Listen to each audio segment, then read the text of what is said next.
Today we discuss about the friction, the second part of the laws of motion. Laws of motion का second part है और first part हम लोग discuss कर चुके, that is force, और अब लेके चल रहे हैं फ्रिक्शन। उतना ही इंपॉर्टेंट जितना कि फोर्स था या क्या उससे ज़्यादा इंपॉर्टेंट। नोमेगस बहुत अच्छे मिलेंगे आपको। तो इस वीडियो जो इसकी फर्स्ट वीडियो होगी इसमें हम लोग डिस्कस करेंगे friction, origin of the starting friction and then types of friction। इस वीडियो में हम लोग इतना डिस्कस करेंगे। तो first we discuss about the friction.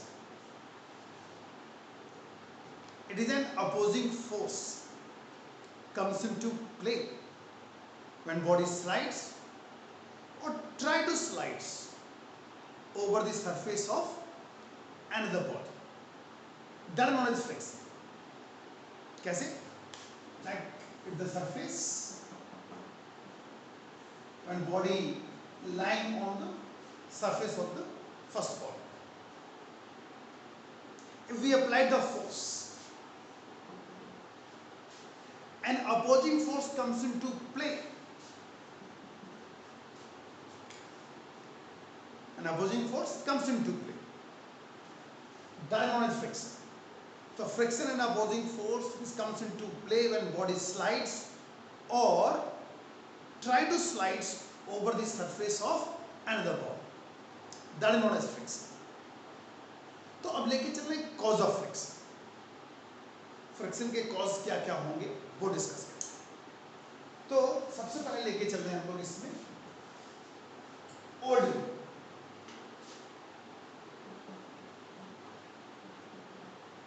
view of friction।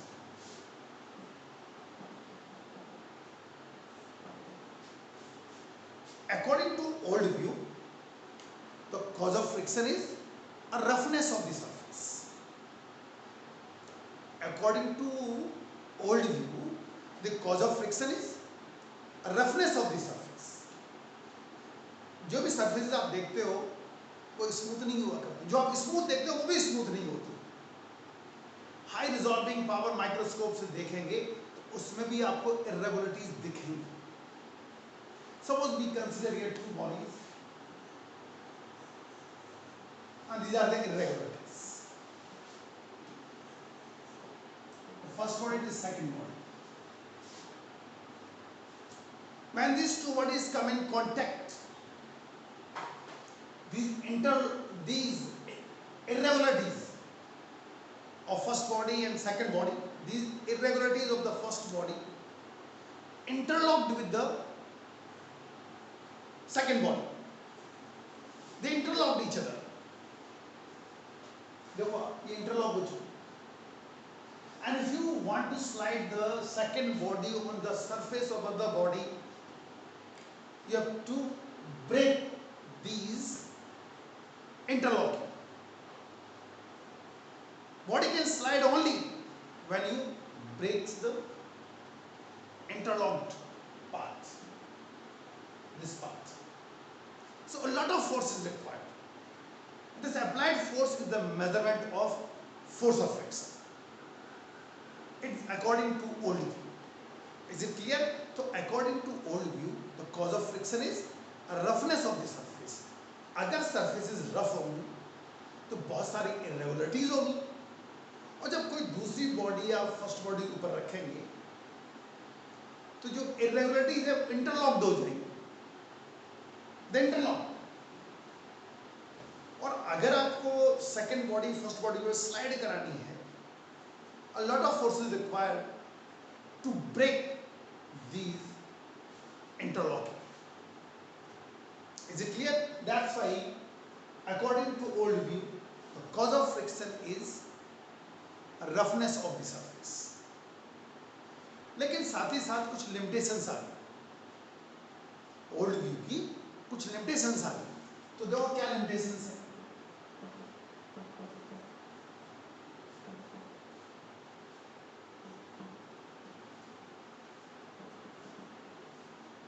Limitations लेके चलते हैं। फर्स्ट लिमिटेशन, पहली लिमिटेशन क्या हो जाओ, अकॉर्डिंग टू ओल्ड व्यू, जो ओल्ड व्यू बताता है, अगर एरिया ऑफ कॉन्टैक्ट बढ़ जाएगा तो फोर्स ऑफ फ्रिक्शन बढ़ जाना चाहिए according to old view. Force of friction will increase if area of contact increases according to old view, but experimentally found that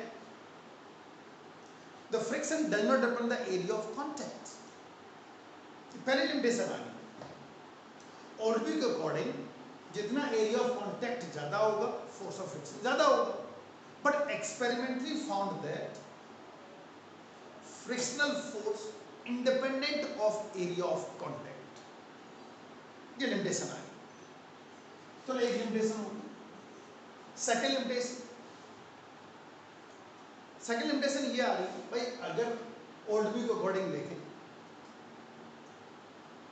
cause of friction is roughness. If suppose there are two extra smooth bodies come in contact, and if we applied the force on the second body to slide over the first body, according to old view, a very less amount of force is required, because force of friction almost varies, almost becomes zero according to old view.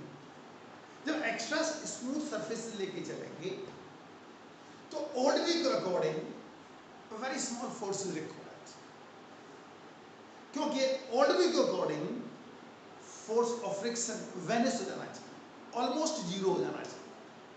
But experimentally found that when two bodies of extra smooth surfaces come in contact, when we apply the force of friction in some cases increases, force of friction बढ़ गया, जबकि old view के according force of friction almost zero हो जाना चाहिए था. तो ये दो लिमिटेशंस आ गई ओल्ड व्यू. इन लिमिटेशंस को दूर करने के लिए क्या बना? Modern view. तो अब डिस्कस करते हैं हम लोग modern view.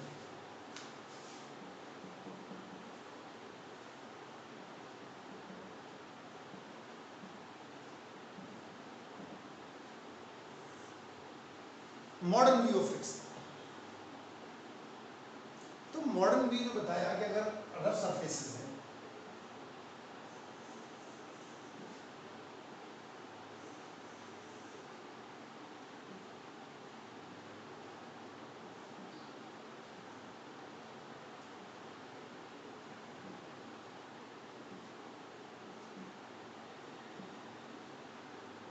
these are the actual area of contact.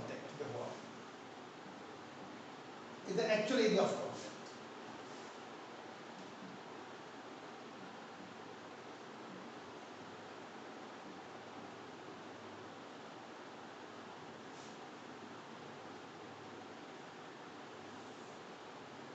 और ये है apparent area of contact.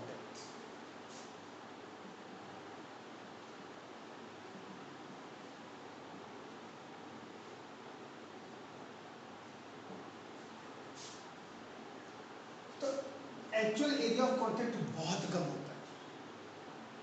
Actually modern view we can explain on the basis of atomic और मॉलिक्यूलर थ्योरी, या एटॉमिक और मॉलिक्यूलर फोर्सेस ऑफ एडहेशन और atomic और molecular force of attraction. उस basis पे हम लोग एक्सप्लेन कर रहे हैं. एटॉमिक और मॉलिक्यूलर थ्योरी बेस्ड बॉन्ड्स बन जाएंगे ना. तो दो तरीके से इसको एक्सप्लेन कर रहा हूं. एक तो ये कि ये एक्चुअल एरिया ऑफ कांटेक्ट, और actual area of contact apparent area of contact से बहुत छोटा होता है, बहुत छोटा, नियर अबाउट 1:10⁴. इतना अंतर होता है. ये एक्चुअल एरिया ऑफ कांटेक्ट है और ये एपरेंट एरिया ऑफ कांटेक्ट. तो एपरेंट एरिया ऑफ कांटेक्ट और एक्चुअल एरिया ऑफ कांटेक्ट में इतना डिफरेंस होता है 1:10⁴. अगर एरिया ऑफ कांटेक्ट बहुत कम है, एडहेसिव फोर्स तो वेट के बराबर तो उतना ही रहेगा, बॉडी का वेट तो उतना ही रहेगा, चाहे एरिया ऑफ कांटेक्ट ज्यादा कर दो चाहे कम कर दो, वेट तो उतना ही रहेगा. तो एडहेसिव फोर्स तो उतना ही रहा, लेकिन जो एडहेसिव प्रेशर है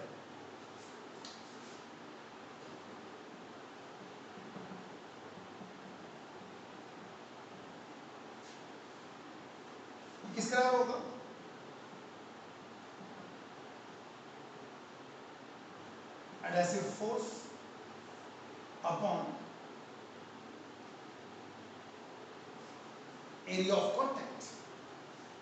This one area of actual contact, actual area of contact. तो आप देख सकते हो हमारा एरिया से काम चल जाएगा, लिखना तो लिख दो।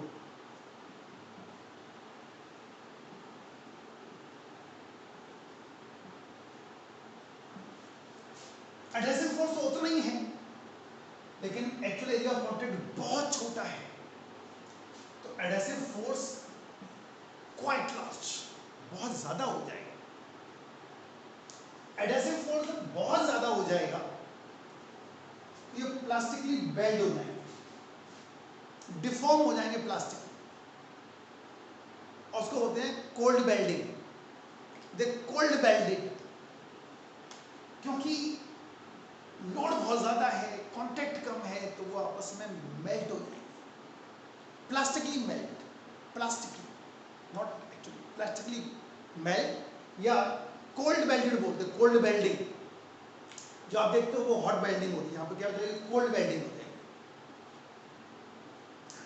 अब जब ये कोल्ड बेल्डेड हो जाते हैं, इसीलिए फोर्स ऑफ फ्रिक्शन आ जाता है। अब जरा जानो, हमें चूंकि मॉडर्न व्यू बना इसलिए है कि जो लिमिटेशंस आई थी उनको दूर करने के। अब देखो फर्स्ट लिमिटेशन में हम लोग उसकी ओवरकम कर रहे हैं। तो फर्स्ट क्या थी? फर्स्ट में ये बताया गया, if area of contact increases, force of friction increases according to old view, but experimentally found that force of friction does not depend the area of contact. तो अब आपको यहां से एक्सप्लेन कर रहे हैं, actually the cause of friction is adhesive pressure, adhesive pressure. तो अब जरा जानो, अगर हम एरिया ऑफ कॉन्टैक्ट बढ़ाएंगे, if area of contact increases, तो क्या होगा कि अगर मान लो आप ये बढ़ाना स्टार्ट कर दिया, जैसे मान लो आपने इसको ऐसे कर दिया,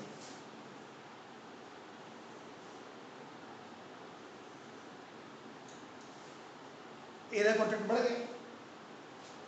अगर एरिया ऑफ कॉन्टैक्ट बढ़ गया तो जो मॉलिक्यूलर फोर्सेस हैं कोल्ड बेल्ट में वो ज्यादा हो जाएंगे, एडहेसिव फोर्स भी इंक्रीज हो गया। एडहेसिव फोर्स इंक्रीज होने के कारण उसी सेम प्रोपोर्शन में इंक्रीज होगी, सेम प्रोपोर्शन, जैसे जैसे एरिया ऑफ कॉन्टैक्ट बढ़ेगा उसी प्रोपोर्शन में एडहेसिव फोर्स या मॉलिक्यूलर फोर्स जो कि उन्होंने बॉन्ड बना लिए थे उनको रैप्चर करना होता है, स्टार्ट करने के लिए रैप्चर करना होता है, तो वो भी उसी प्रोपोर्शन में बढ़ जाएंगे। तो एडहेसिव प्रेशर कैसा रहा? Independent.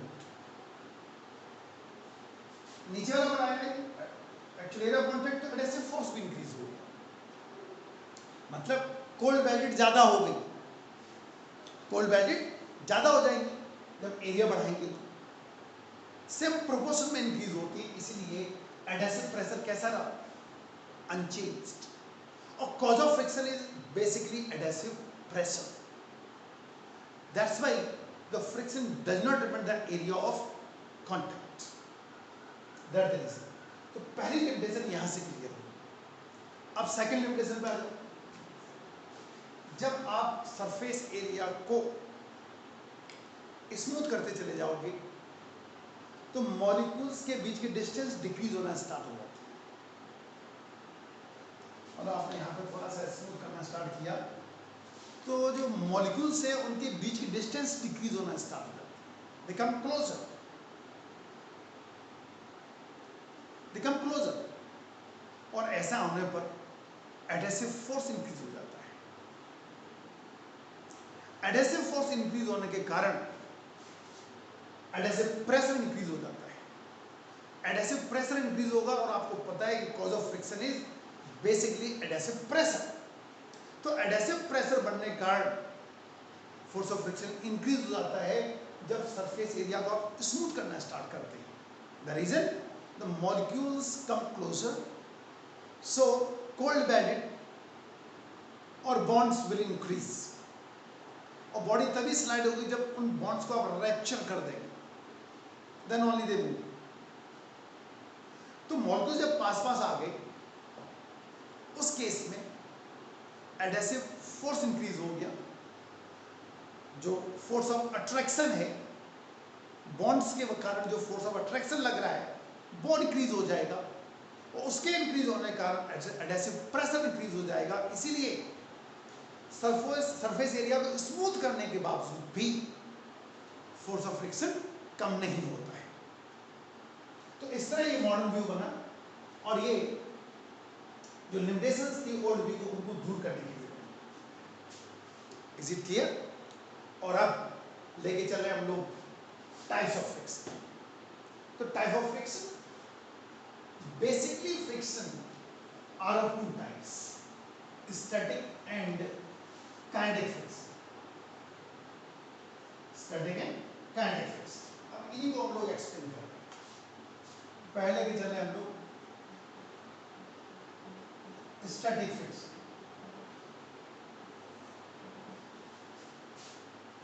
If we apply the force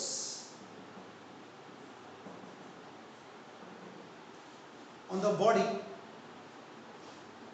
and body still remains at rest, at that time the opposing force comes into play, known as static friction. If we apply the force, still body is at rest. At that time the opposing force comes into play, known as static friction. इसी का एक maximum part होता है, maximum static friction एक होता है, उसे कहते हैं लिमिटिंग फ्रिक्शन।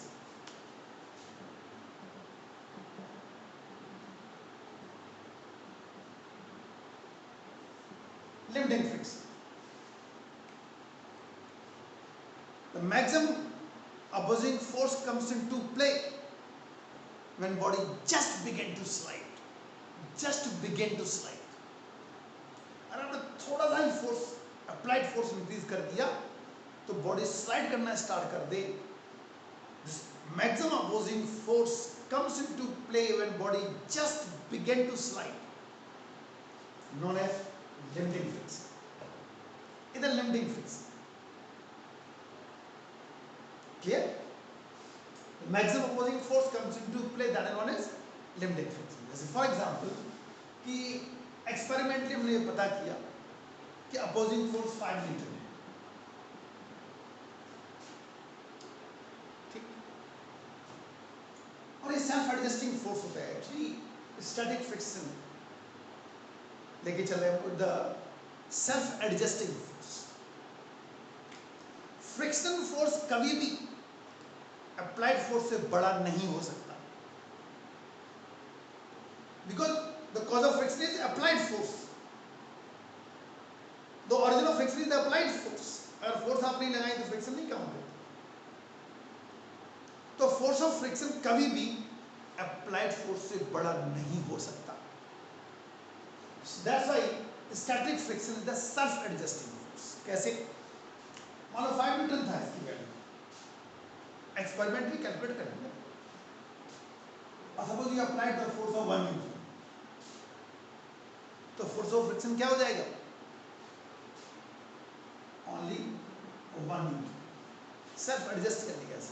क्योंकि फ्रिक्शन फोर्स कभी भी अप्लाइड फोर्स से बड़ा नहीं हो सकता। अब आपने 2 न्यूटन कर दिया, ये 2 हो जाएगा, 3 कर दिया तो 3 हो जाएगा, 4 then 4, 5 then 5। आपने को एडजस्ट किया up to a maximum value, and this maximum value is known as limiting friction. और अब अगर आपने 5.1 भी कर दिया तो ये काइनेटिक फ्रिक्शन बन जाएगा, बॉडी स्लाइड करना स्टार्ट कर देगी। Clear? So maximum opposing force comes into play when body just begin to slide, known as limiting friction. अब आइए काइनेटिक फ्रिक्शन पर।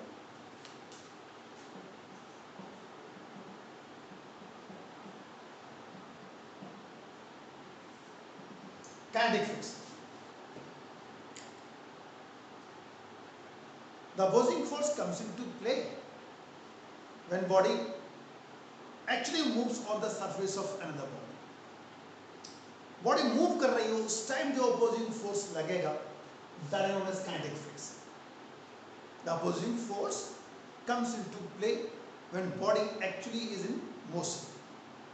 That is known as kinetic friction. इसके भी दो पार्ट हो जाते हैं. एक हो जाता है sliding friction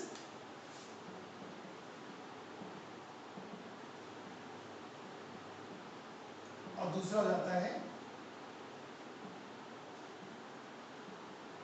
रोलिंग फ्रिक्शन. इसके दो पार्ट हो जाते हैं, स्लाइडिंग एंड और रोलिंग. रोलिंग में क्या होता है, व्हील्स वगैरह लगा देते हैं तो वो आसानी से मूव करना स्टार्ट कर देगी. ये भी डिस्कस करेंगे अभी हम लोग. तो हम लोग ये बताना चाह रहे हैं और काइनेटिक फ्रिक्शन लिमिटिंग फ्रिक्शन से छोटा होता है. और हम ये भी बताना चाह रहे हैं कि static friction is the self adjusting force. एक ग्राफ प्लॉट करके आपको समझा रहे हैं.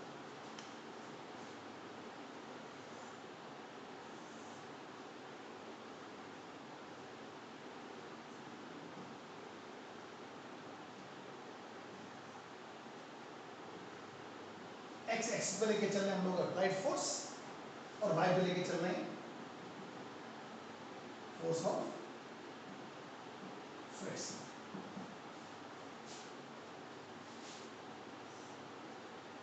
ये हो गया स्टैटिक फ्रिक्शन. लगातार अपने को एडजस्ट करता जा रहा है. जैसे फोर्स बना रहे हैं, ये भी अपने को एडजस्ट कर रहा है.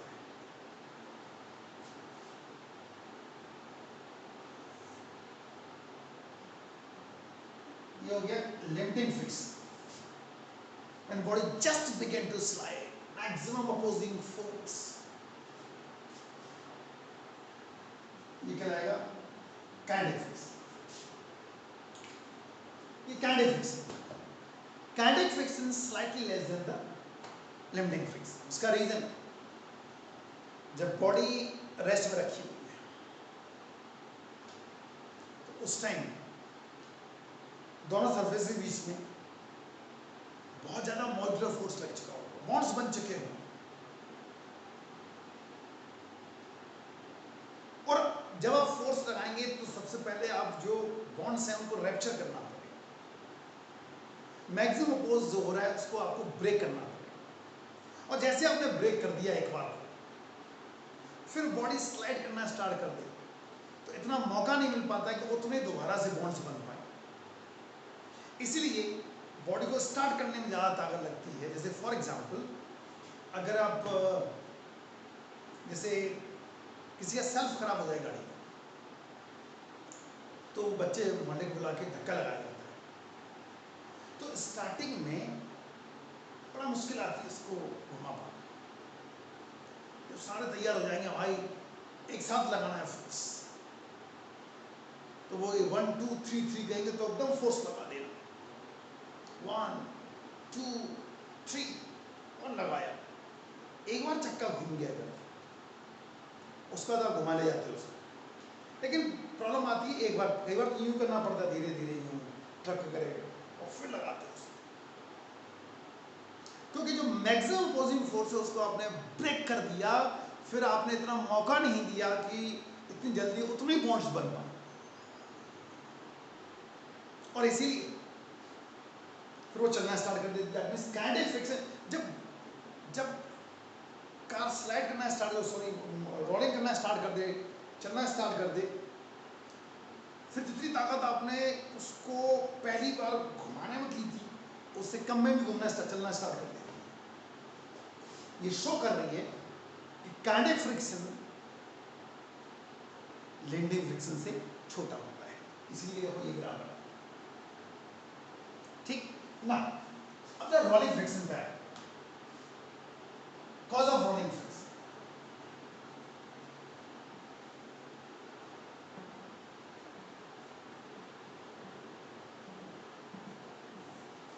रोलिंग फ्रिक्शन का कॉज क्या हो सकता है?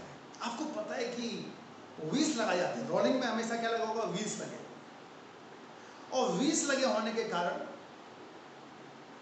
एक्चुअल कॉन्टैक्ट बहुत छोटा होता है, कॉन्टैक्ट डिक्रीज हो जाता है.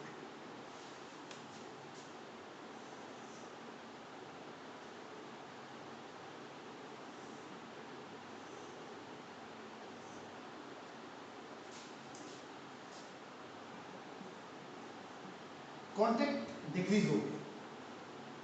कांटेक्ट डिक्रीज हो गया तो चूंकि लोड तो उतना ही, लोड तो उतना ही, तो जो सरफेस एरिया होगा, कांटेक्ट सरफेस एरिया, वहां पे क्या होगा, डिप्रेशन आ जाएगा।